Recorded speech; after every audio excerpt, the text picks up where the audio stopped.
Binabati ko nga po pala yung mga teacher ko dyan. Yung mga, thank you po kasi pinayagan niyo ako na pumunta dito kahit remedial class ako. Yung Ano mama ka? ko po dyan, Ano ka? remedial class po. Remedial. May bagsak po kasi akong subject. Okay. Sige. Sige. Yung Proud ka pa, ha? Yes, sabihin mo sa buong mundo. Ilan ang bagsak mo? 5 ang bagsak mo? Oo. Congratulations, Eka. Eka, napakaswerte na magulang mo sa'yo. Talagang, di ba? Nakakatuwa. Okay. Yung Bakit ka may bagsak? Po, Ba't may bagsak ka?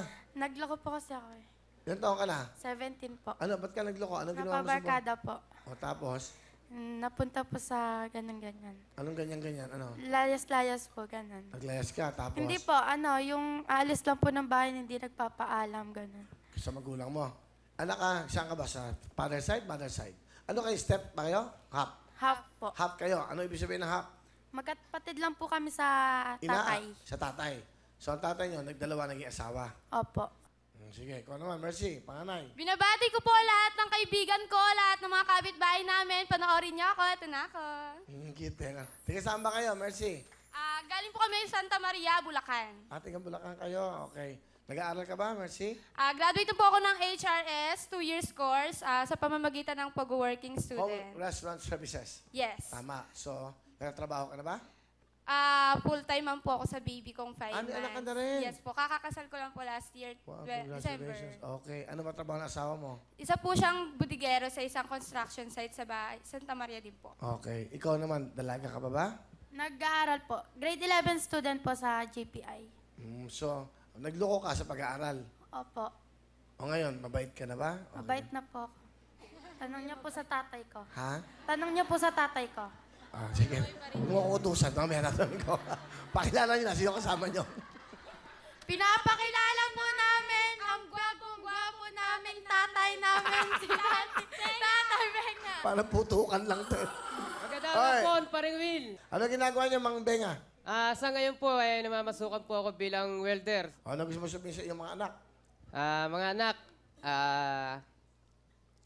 sana pagpatuloy nyo yung pinakikita nyo pagbabago, lalo ka na Ekang.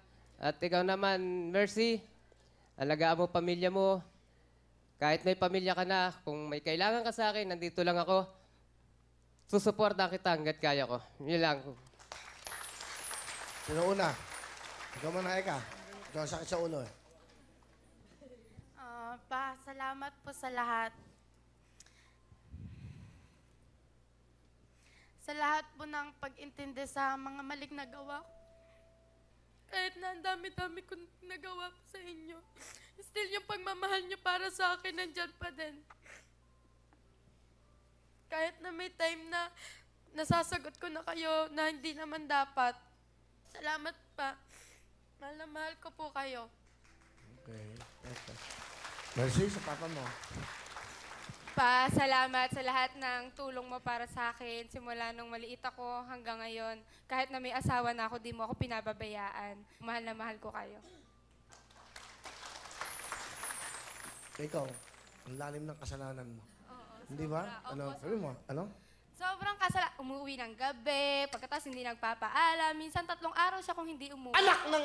Nako. Hindi ka nagpapaalam. Kung may mangyari sa'yo, paano yung magulang mo? Nga po eh. Oh. Minsan po kasi May boyfriend siguro to. wala na. May boyfriend ka, wala? Meron. Nung 19 lang Ha? po. First boyfriend mo? Hindi po. Ilan na naging boyfriend mo? Pang-apat po. Ganda! Nagkabalikan lang po kami nan. Alam ng tatay mo? Isa lang po yung alam. Ano gusto sabihin sa anak nyo? 4 na ba na naging boyfriend?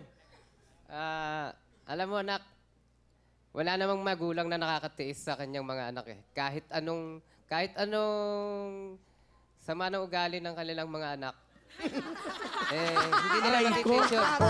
Dahil, Ayan, nagkakalakasan. dahil kami, sa amin kagaling eh. Natural, hindi ka namin pabayaan. Kaya lang, dapat lahat ng gagawin mo, kailangan ipaalam mo sa magulang mo para kung ano man mangyari sa'yo, alam namin kung saan ka hahanapin. Hindi pa umuwi na 3 araw. Yun nga pa rin, Will eh. Lagi nga namin hinahanap yan, tinatanong namin sa mga kaklase. Hindi naman nakakasama ng mga kaklase. Saan ka nagpupunta? Saka dati ko pong kaibigan. Yan po yung bad influence eh. Nagpa-practice, paring Will, ng mga sayaw. Hanggang sa inaabot ng curfew. Alam mo, walang bad influence sa tao. Bad influence sa sarili mo. Kasi ikaw ang gumagawa niyan. Alam mo na palang bad influence, bakit mo susundin? O alam mo na Tama. Ay, nako. Huwag kang inaabot ng gabi sa pagpapractice ng sayaw. Ano yung ginagawa niyo? Zumba? Tapos sa gabi? Ano to, sumbang gabi?